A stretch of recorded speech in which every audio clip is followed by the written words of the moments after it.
Hello everyone. Today we will discuss capacity of an isolated spherical conductor. Okay, तो आज हम क्या देखेंगे? Capacity of an isolated spherical conductor mean जो spherical conductor होगा, अभी हम कंडक्टर तो पढ़ ही रहे थे, अब हम कौन सा कंडक्टर देख रहे हैं? स्फेरिकल कंडक्टर, है ना। तो स्फेरिकल कंडक्टर की क्या कैपेसिटियंस होती है वो देखेंगे। तो आप फिगर में देख रहे हैं किस शेप का दिख रहा है आपको? स्फेयर शेप का दिख रहा है ना। तो अब इसी के हम क्या निकालेंगे? कैपेसिटियंस निकालेंगे। तो देखिए क्या करना है इसमें। Consider an isolated spherical conductor A placed in a medium of dielectric constant के एज शोन इन फिगर 2.32। हमें पहले क्या कंसिडर करना है? एक isolated spherical conductor A consider करना है जो किस मीडियम में रखा हुआ है? डाइलेक्ट्रिक कांस्टेंट के, है ना। मतलब मीडियम क्या है? डाइलेक्ट्रिक मीडियम कांस्टेंट के में रखा हुआ है, जैसे कि आप फिगर 2.32 में देख रहे हैं। There is no other conductor near by it. इसके आसपास कोई भी दूसरा कंडक्टर या अदर कंडक्टर यहाँ पर नहीं है। The radius of sphere is R and a charge plus Q. ठीक, तो इसकी रेडियस हमें क्या लेना है? इस स्फेयर की रेडियस क्या है? कैपिटल आर है एंड इसमें चार्ज कितना है? प्लस क्यू चार्ज है। तो and a charge plus Q is given to the sphere, है ना। तो स्फेयर को कितना चार्ज देते हैं? प्लस क्यू चार्ज दिया जाता है। Since the sphere is a conductor the charge resides only on the outer surface of sphere. जब हम यदि किसी स्फेयर को प्लस क्यू चार्ज देते हैं तो यह जो चार्ज है उस स्फेयर के आउटर सरफेस में क्या हो जाता है? रिसाइड्स मीन फैल जाता है। And it spreads uniformly on the surface, और यह एक प्रकार से पूरे सरफेस में एक समान रूप से क्या हो जाता है? फैल जाता है। दस the surface of conductor is an equipotential surface. और फिर हमने पढ़ा है कि जब बोलना चाहिए कोई एक सरफेस लेते हैं जिसमें एक समान रूप से यदि चार्ज हो तो हम उसे कौन सा सरफेस कहते हैं? इक्विपोटेंशियल सरफेस कहते हैं। इस प्रकार से यह स्फेरिकल सरफेस भी क्या हो जाएगा? एक इक्विपोटेंशियल सरफेस कहलाएगा, क्योंकि इसमें जो हमने प्लस क्यू चार्ज दिया है वह एक समान रूप से उसके आउटर सरफेस में फैल चुका है। इट मीन्स यह कौन सा सरफेस हम इसे और बोल सकते हैं? इक्विपोटेंशियल सरफेस हम कह सकते हैं। नाउ देखिए, अब the electric line of force at each point will be normal on the surface. अब जब ये इक्विपोटेंशियल सरफेस है तो इसमें इलेक्ट्रिक फील्ड लाइन कैसी यहाँ से प्रोड्यूस होंगी? इसके नॉर्मल के फॉर्म में, मतलब कि लंबवत, यानी कि नॉर्मल जैसे यह निकलेंगी, है ना। तो क्या बोल रहा है यह?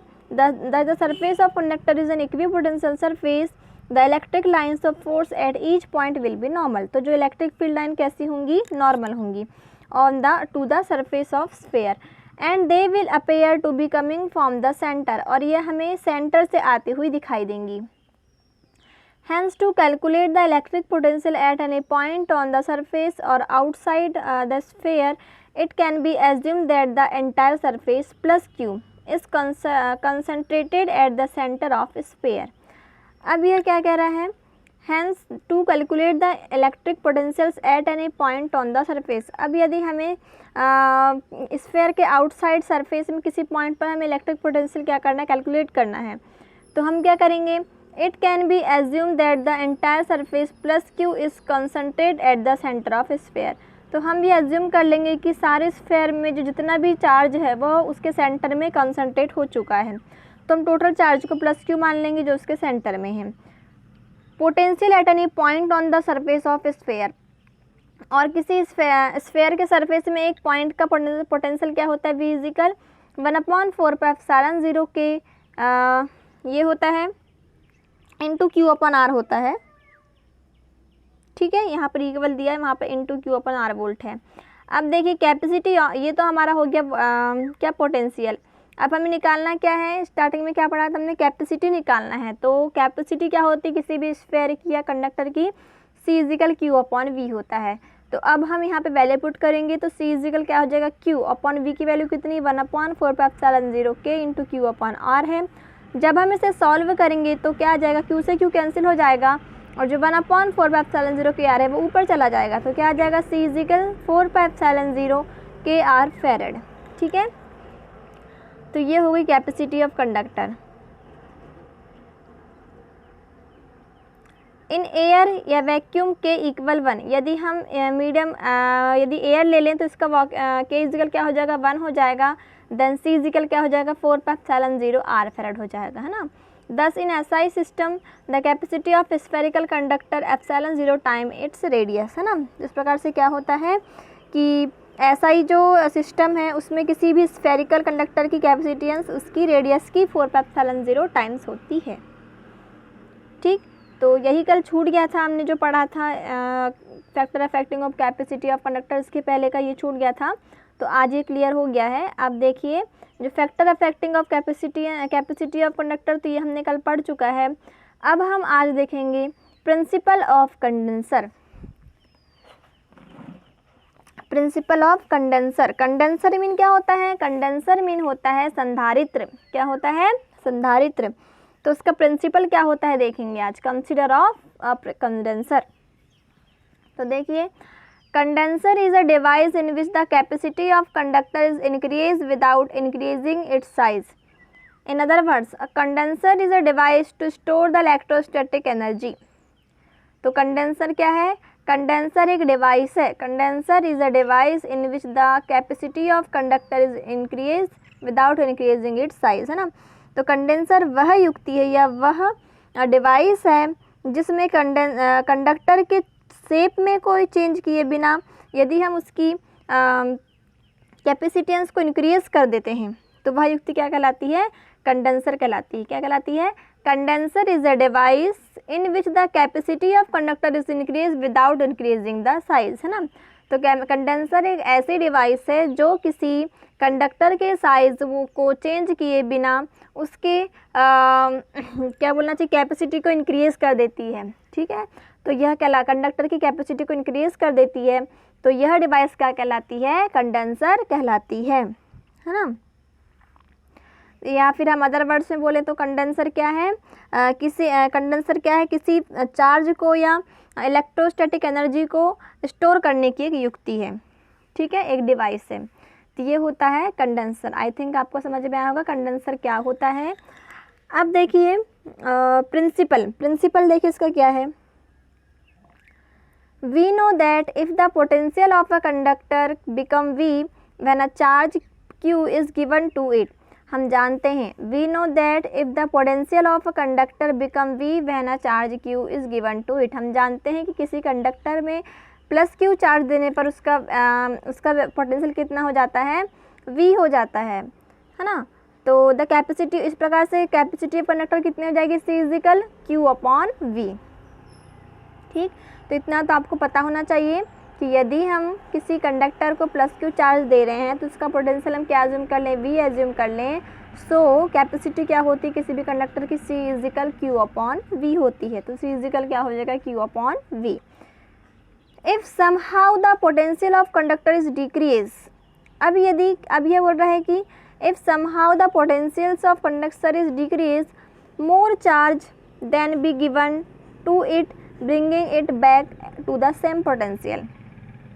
अब ये क्या बोल रहे हैं, यदि किसी कंडक्टर का पोटेंशियल क्या हो जाए, डिक्रीज हो जाए, यदि किसी कंडक्टर का पोटेंशियल क्या हो जाए, डिक्रीज हो जाए, तो इसे हमें पहली वाली पोजीशन में लाने के लिए बहुत सा चार्ज क्या होगा, देना पड़ेगा, है ना। देखिए C इजिकल क्या होता है, Q अपॉन V, मतलब C और V क्या होते हैं, दोनों इनवर्सली प्रोपोर्शनल होते हैं, है ना। तो यह क्या बोल रहा है कि यदि हम पोटेंशियल को कम कर दें, किसी भी कंडक्टर के पोटेंशियल कैपेसिटी को क्या कर दें, कंडक्टर को क्या, पोटेंशियल को क्या कर दें, डिक्रीज कर देना, बहुत कम कर दें, तो हमें उसे पहले वाली पोजीशन में लाने के लिए बहुत सा पोटेंशियल क्या होगा या चार्ज क्या होगा उसे देना होगा, है ना। तो क्या बोल रहा था, कैपेसिटी ऑफ कंडक्टर इंक्रीज। अब मतलब वह उसको चार्ज देना हो, कंडक्टर को चार्ज देना होगा, इट मीन्स उसकी कैपेसिटी क्या हो जाएगी, बढ़ जाएगी, बढ़ेगी क्या नहीं, कैपेसिटी क्या हो जाएगी उसकी, बढ़ जाएगी। मतलब उसकी क्षमता, लेने की क्षमता क्या हो रही है, बढ़ रही है, मतलब पोटेंशियल को और वो अपने अंदर ले सकता है, मतलब उसकी कैपेसिटी क्या हो रही है, बढ़ रही है। या फिर अब C इजिकल Q अपन V से देखिए, यदि V को हम डिक्रीज कर रहे हैं तो C को क्या करना पड़ेगा, बढ़ना पड़ेगा, इंक्रीज होना पड़ेगा। तो C मीन क्या होता है, कैपेसिटेंस होता है, B मीन क्या होता है, पोटेंशियल होता है। यदि हम किसी कंडक्टर के पोटेंशियल को डिक्रीज कर रहे हैं तो उसकी कैपेसिटी क्या हो जाएगी, ऑटोमेटिकली इंक्रीज हो जाएगी, है ना। तो वही बोल रहा है दस the capacity of conductor can be increase by decrease its potential. तो वही बोल रहा है किसी प्रकार से यदि हम किसी कंडक्टर की कैपेसिटी को यदि इंक्रीज करना तो उसके पोटेंशियल को हमें क्या करना पड़ेगा, डिक्रीज करना पड़ेगा, है ना। तो यही क्या है, प्रिंसिपल ऑफ कंडेंसर। समझ में आया। एक और बार रिवाइज कर देते हैं। यदि किसी कंडक्टर को हम प्लस क्यू चार्ज दे रहे हैं तो उसका पोटेंशियल क्या हो जाएगा, वी हो जाएगा। इस प्रकार से उस कंडक्टर की कैपेसिटी क्या हो जाएगी, सी इजिकल क्यू अपॉन वी हो जाएगी।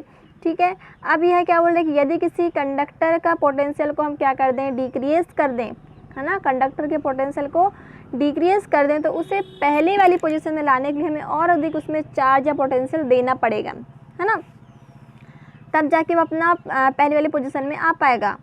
अब क्या बोल रहा है, इस प्रकार से यदि हम किसी भी कंडक्टर की पोटेंशियल को डिक्रीज कर दें तो उसकी कैपेसिटी क्या हो जाती है, इंक्रीज हो जाती है। तो वही बोल रहा है कि यदि हम किसी भी कंडक्टर की पोटेंशियल को डिक्रीज कर दें तो उसकी जो कैपेसिटी क्या हो जाती है, इंक्रीज हो जाती है। यही क्या है, प्रिंसिपल है, प्रिंसिपल ऑफ कंडक्टर। ठीक। अब देखिए नीचे क्या दिया हुआ है, थोड़ा ब्लैक आ गया है आज, लेकिन बट आई थिंक आप लोगों को दिख रहा होगा, है ना। देखिए क्या होगा आगे। The potentials of a charge conductor can be reduce by keeping another अनचार्ज other conductor. देखिए ये जो हम पढ़ रहे हैं अभी, तो इसे आपको बहुत अच्छे से समझना है, क्योंकि यह आगे जब और भी प्रिंसिपल्स आने वाले हैं तो उनमें ये बहुत ज़्यादा वर्क करेंगे, है ना, और बहुत इंपॉर्टेंट भी हैं। तो ये जो आगे हम पढ़ रहे हैं इस कॉन्सेप्ट को आप अच्छे से समझिएगा। क्या बोल रहा है, the potentials of charge conductor can be reduce by keeping another अनचार्ज earth conductor near by it. तो यह बोल रहा है कि यदि हम किसी चार्ज कंडक्टर, है ना, यदि हम किसी पोटेंशियल मतलब चार्ज कंडक्टर का जो पोटेंशियल है उसे हम रिड्यूस कैसे कर सकते हैं, जब हम उसके आसपास और कोई एक अनचार्ज अर्थिंग कंडक्टर रख दें। हमने फैक्टर ऑफ परफेक्टिंग में देखा था कि यदि हम किसी कंडक्टर के पास में कोई एक अनचार्ज कंडक्टर रख दें तो उसका जो पोटेंशियल क्या हो जाता है, डिक्रीज हो जाता है ना। तो वही हम यहाँ पे प्रोसेस को यूज़ कर रहे हैं कि हमें अभी क्या करना है, फिलहाल तो हमें पोटेंशियल को कम करना है जिससे कि उसकी कैपेसिटी बढ़ जाए, हमें वही यहाँ पर प्रूफ करना है। तो हम क्या करेंगे, किसी भी कंडक्टर की पोटेंशियल को डिक्रीज करने के लिए हमने क्या किया, उसके आसपास एक अनचार्ज और अर्थिंग वाला अनचार्ज एंड अर्थ कंडक्टर को उसके पास रख दिया। जैसे कि आप डायग्राम 2.33 में पहले ए पोजीशन देखिए, एक क्या है, ए पॉजिटिव वाला एक कंडक्टर है और उसके पास हमने क्या रखा है, एक अनचार्ज कंडक्टर बी रखा है, और लास्ट में फिर उसके बी को क्या कर दिया, हमने अर्थिंग कर दिया, है ना।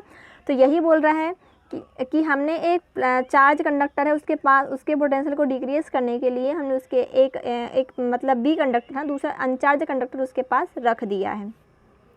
In figure 2.33, a positively charged conductor A is placed near the uncharged conductor B, due to which the surface of conductor B nearer the conductor A, है ना।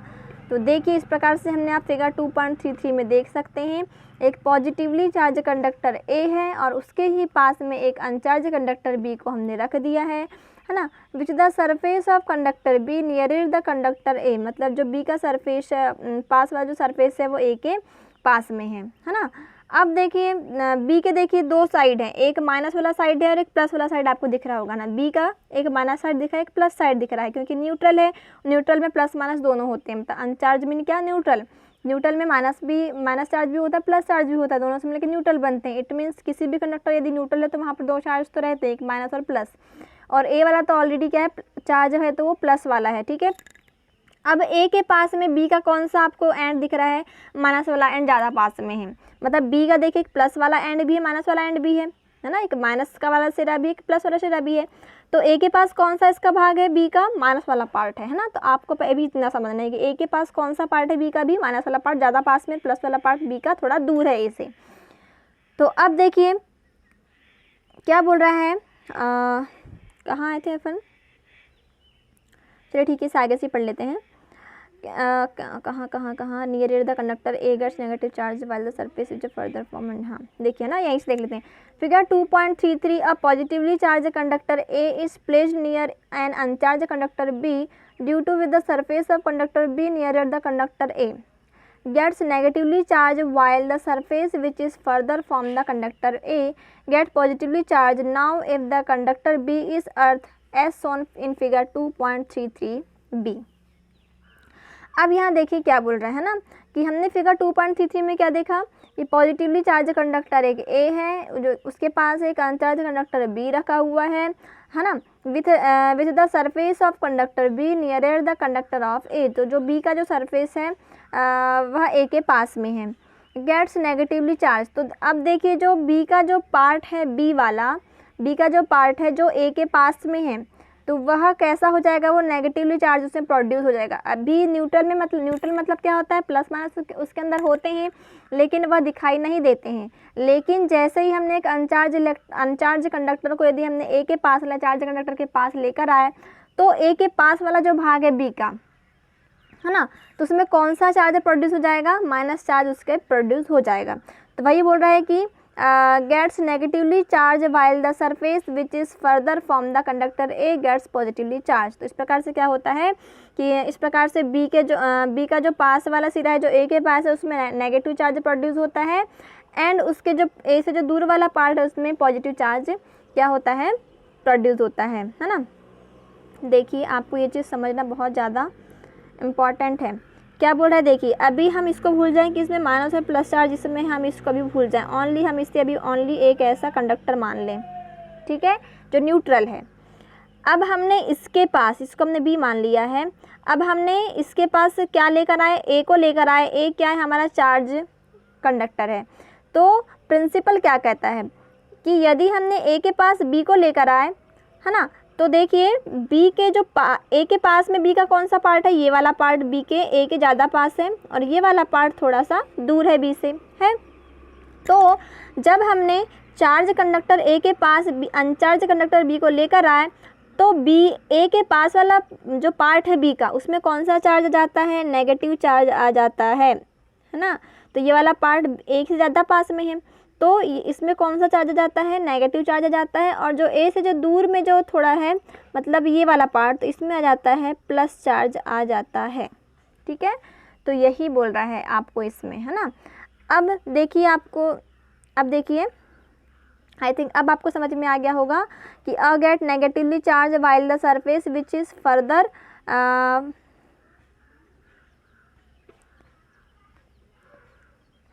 सरफेस कंडक्टर, हाँ, A get negatively charge while the surface which is further from the conductor A gets positively charge.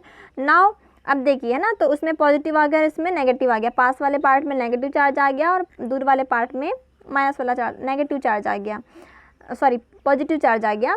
अब देखिए क्या बोल रहा है, get positively charge. Now if the conductor B is earth. अब यदि हम कंडक्टर बी को अर्थिंग कर दें, तो आप सेकंड कंडीशन बी में देखिए, तो बी को क्या कर दिया, इसने अर्थिंग कर दिया। अर्थिंग आप समझ रहे हैं ना, नीचे जो आपको दिख रहा है बी का एंड वाला, उसको अर्थ से कनेक्ट कर दिया है। 2.33 बी में देखिए, the electron from earth move to the conductor B to neutralise its positive charge. तो क्या होगा, जब हमने बी को अर्थिंग कर दिया, तो बी का जो देखिए जो पॉजिटिव वाला जो पार्ट था बी का, वो न्यूट्रलाइज हो गया अर्थ से, है ना। मतलब अर्थ से जो इलेक्ट्रॉन आए होंगे उसने प्लस चार्ज को न्यूट्रलाइज कर दिया, मतलब वहाँ पर अब कोई भी चार्ज नहीं दूसरे वाले पार्ट में, है ना। तो वही बोल रहे हैं, the electron from earth move to conductor B to neutralise its positive charge. तो पॉजिटिव चार्ज कैसा हो जाता है, उसका न्यूट्रलाइज हो जाता है, while the negative charge on its remain. और उसमें जो नेगेटिव चार्ज जैसे का वैसा बचा रहता है, कौन से कंडक्टर बी में। अब देखिए, while the negative charge on remain bound due to the positive charge of conductor A, thus reduce the potentials of conductor A। इस प्रकार से क्या होता है कि ओनली इसमें ओनली बी में ओनली माइनस चार्ज बचा रहता है, तो जो ए से बंधा हुआ रहता है। इस प्रकार से हम क्या कर सकते हैं, यह प्रोसेस को हम यूज़ करके कंडक्टर ए का पोटेंशियल को हम क्या कर सकते हैं, रिड्यूस कर सकते हैं, है ना। तो यह एक प्रोसेस है क्या, कंडक्टर पोटेंशियल को डिक्रीज करने की। तो आई थिंक आपको समझ में आया होगा। मैं इसे फिर से एक बार और रिवाइज कर रही हूँ क्योंकि ये आपको समझ में आना चाहिए। तो सिंपल सी लैंग्वेज में बता देती हूँ, हमने क्या किया, किसी भी कंडक्टर के पोटेंशियल को डिक्रीज करने के लिए हमने क्या किया, एक चार्ज कंडक्टर लिया और एक अनचार्ज कंडक्टर लिया, ठीक है। अनचार्ज कंडक्टर लिया और एक चार्ज कंडक्टर लिया। तो चार्ज कंडक्टर में हमने +Q चार्ज दिया उसमें। जब हमने चार्ज कंडक्टर में +Q चार्ज दिया तो उसमें उसके पास में रखा जो अनचार्ज कंडक्टर है उसमें क्या हो जाता है, एक चार्ज न्यूट्रलाइज, जो ये तो न्यूट्रलाइज रहता है, तो उसमें एक जो चार्ज जो बोलना चाहिए अनचार्ज कंडक्टर जो है उसमें इंड्यूस हो जाता है करंट। मतलब उसके एक पार्ट में माइनस चार्ज आ जाता है, दूसरे पार्ट में प्लस चार्ज आ जाता है। तो ए के पास वाला जो पार्ट है बी का उसमें नेगेटिव चार्ज आ जाएगा, और जो ए से दूर वाला जो पार्ट है बी का उसमें पॉजिटिव चार्ज इंड्यूस्ड हो जाएगा। फिर जब हमने क्या किया, जो कंडक्टर जो बी है या फिर अनचार्ज कंडक्टर जो बी है उस बी को हमने अर्थिंग कर दिया। तो अर्थिंग करने से क्या होगा, उसको जो पॉजिटिव चार्ज था उसका जो दूसरा वाला जो दूर जो पार्ट था बी से वह क्या हो जाएगा, न्यूट्रलाइज हो जाएगा, मतलब उसमें ओनली माइनस चार्ज बचेगा। इस प्रकार से हम क्या करते हैं, किसी भी कंडक्टर की पोटेंशियल को डिक्रीज कर देते हैं कि उसका एक पार्ट का जो चार्ज क्या हो गया, ख़त्म हो गया, न्यूट्रलाइज हो गया, मतलब उसका चार्ज ख़त्म हो गया, मतलब उसका पोटेंशियल क्या हो गया, कम हो गया। तो इस प्रकार से हम क्या करते हैं, किसी भी कंडक्टर के हम पोटेंशियल को डिक्रीज कर सकते हैं। तो आई थिंक आपको ये समझ में आया होगा। अब देखिए, दस the capacity of a charge conductor can be increase. अब जब पोटेंशियल को डिक्रीज कर दिए तो क्या हो जाएगा कि उसकी जो कंडक्टर की जो कैपेसिटी क्या हो जाएगी, इंक्रीज हो जाएगी, by bringing the earth अनचार्ज conductor near by it. तो इस प्रकार से हम अनचार्ज कंडक्टर को अर्थिंग करके हम उसकी कैपेसिटी को क्या कर सकते हैं, बढ़ा सकते हैं। This arrangement is called the condenser. तो यह अरेंजमेंट क्या कहलाता है, कंडेंसर कहलाता है। अरेंजमेंट मीन क्या, देखिए ए बी फिर बी को अर्थिंग कर दिया, तो सारा जो अरेंजमेंट है ये क्या कहलाता है, हमारा कंडेंसर कहलाता है। तो इस प्रकार से क्या हो जाता है, thus a condenser consists of a pair of two conductor of any size placed nearby each other and having equal and opposite charge। तो कंडेंसर क्या हो जाता है, कंडेंसर एक ऐसा पेयर होता है कंडक्टर का, कंडेंसर एक दो कंडक्टर का एक ऐसा पेयर होता है ऑफ एनी साइज, और वह कंडक्टर किसी भी साइज़ के हो सकते हैं, और जो कंडक्टर होते हैं वो एक दूसरे के पास स्थित होते हैं और दोनों में इक्वल एंड अपोजिट चार्ज पाया जाता है। तो ऐसे कंडक्टर को हम क्या कहेंगे, कंडेंसर कहेंगे, है ना। तो देखिए, अब यहाँ से माइनस चार्ज है और यहाँ प्लस चार्ज है, मतलब दोनों में क्या है, इक्वल चार्ज है, अपोजिट है लेकिन इक्वल है, तो हम इसे क्या कहेंगे, कंडेंसर कहेंगे। तो कंडेंसर एक ऐसी युक्ति है जिसमें क्या होते हैं, दो क्या होते हैं, इक्वल या किसी भी साइज़ के कंडक्टर होते हैं जिनमें इक्वल और अपोजिट चार्ज पाया जाता है। तो सारा का सारा ये सिस्टम क्या कहलाता है, कंडेंसर कहलाता है। These conductor are called the placed of the condenser. There can be either air or any dielectric medium such as mica, wax, oil, paper, glass, ebonite, etc. in between the plates। तो अब इन जो condenser है उनके बीच में कोई भी medium रख सकते हैं, जैसे एयर का मीडियम रख दें या dielectric medium, mica, wax, oil, paper, ऐसे कुछ भी मीडियम इनके बीच में रख सकते हैं। तो due to dielectric medium in between the plates instead of air the capacity increase. इस प्रकार से हम यदि किसी कंडेंसर में एयर मीडियम को छोड़कर यदि हम डाइलेक्ट्रिक मीडियम रखें तो उसकी कैपेसिटी क्या हो सकती है, इंक्रीज हो सकती है। अब यूज़ ऑफ कंडेंसर देखिए, इसका यूज़ कहाँ कहाँ होता है। Condenser is used in a radio set of tuning, है ना। तो रेडियो की ट्यूनिंग को सेट करने में इसका यूज़ हम करते हैं। इट इज़ यूज्ड ऑस्किलेटर, इसका दौलत्र में इसका यूज़ हम करते हैं। इस प्रकार से हम इसके यूज़ आप पढ़ लेना। और तो ये हो गया हमारा प्रिंसिपल ऑफ कंडेंसर। कंडेंसर क्या है, उसका हम यूज़ कैसे करते हैं और ये कैसे बनता है। आई थिंक अब आपको ये समझ में आया होगा। अब है capacity of a condenser.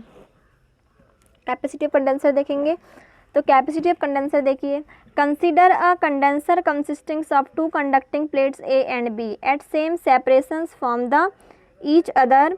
The plate A is charge and the plate B is earth. तो हमें क्या करना है, कंसीडर करना है कंडेंसर को, जो किससे मिलके बना है, दो प्लेट्स ए एंड बी कुछ डिस्टेंस में रखी हुई है उससे मिलके बना है, और प्लेट ए क्या है, चार्ज्ड है, और जो प्लेट बी कैसी, अर्थ है। मतलब कि प्लेट ए में चार्ज होता है और प्लेट बी को हम अर्थिंग कर देते हैं। तो ये तो आपको पता है कैसे बनता है, ये बना है ना। तो ये देखिए, प्लेट ए में चार्ज होता है और प्लेट बी को क्या कर देते हैं, अर्थिंग कर देते हैं। तो वही है, तो हमने वही किया, प्लेट ए को चार्ज कर दिया, प्लेट बी को अर्थिंग कर दिया। On imparting a charge plus Q to the plate A of the condenser its potential become V1। तो यदि हम किसी प्लेट ए को यदि हम प्लस क्यू चार्ज देते हैं तो उसका पोटेंशियल क्या हो जाएगा, V1 हो जाएगा। और इसी प्रकार and due to charge minus Q induced on the plate B. और जब हमने प्लेट ए को यदि हमने चार्ज की प्लस क्यू दिया तो प्लेट बी में माइनस क्यू चार्ज इंड्यूस हो जाएगा, प्रेरित हो जाएगा, और इस प्रकार से उसका पोटेंशियल क्या हो जाएगा, V2 हो जाएगा। तो पोटेंशियल डिफरेंस क्या हो जाएगा, दोनों प्लेट्स के बीच में V1 माइनस V2 हो जाएगा। तो अब देखिए, and charge on plates of condenser कितना है, दोनों प्लेट्स में कंडेंसर की प्लेट्स में चार्ज कितना है, Q चार्ज है। इस प्रकार से capacity of condenser C is equal क्या होता है, Q/V हो जाता है। तो Q इजिकल क्या हो जाएगा, V1 माइनस V2। V की वैल्यू कितनी, V1 माइनस V2 है। तो C इजिकल क्या हो जाएगा, Q/V1 minus V2। If V1 minus V2 is equal 1, यदि हम V1 माइनस V2 को क्या ले लें, 1 ले लें, तो C इजिकल कितना हो जाएगा, Q हो जाएगा। तो यहाँ से डेफिनेशन क्या बनती है, hence capacity of condenser is the charge which when given to one plates of the conductor produce a unit potential difference between its plates। तो किसी कंडेंसर्स की कैपेसिटी वह चार्ज है जो किसी कंडेंसर की एक प्लेट को देने पर दोनों प्लेट्स के बीच में unit electric potential difference produce कर दे। तो ये होती है हमारी कैपेसिटी ऑफ कंडेंसर, हमने पढ़ा। आज के लिए इतना ही, कल हम पढ़ेंगे पैरेलल प्लेट कंडेंसर। तो ये तो बहुत ही सिंपल है। यदि आपको ये आज का जो लेक्चर आपको समझ में आया होगा तो आपको यह पैरेलल प्लेट्स कंडेंसर आपको समझ में आएगा। ठीक है, तो आप इसे अच्छे से देखिए, समझिए। Thank you.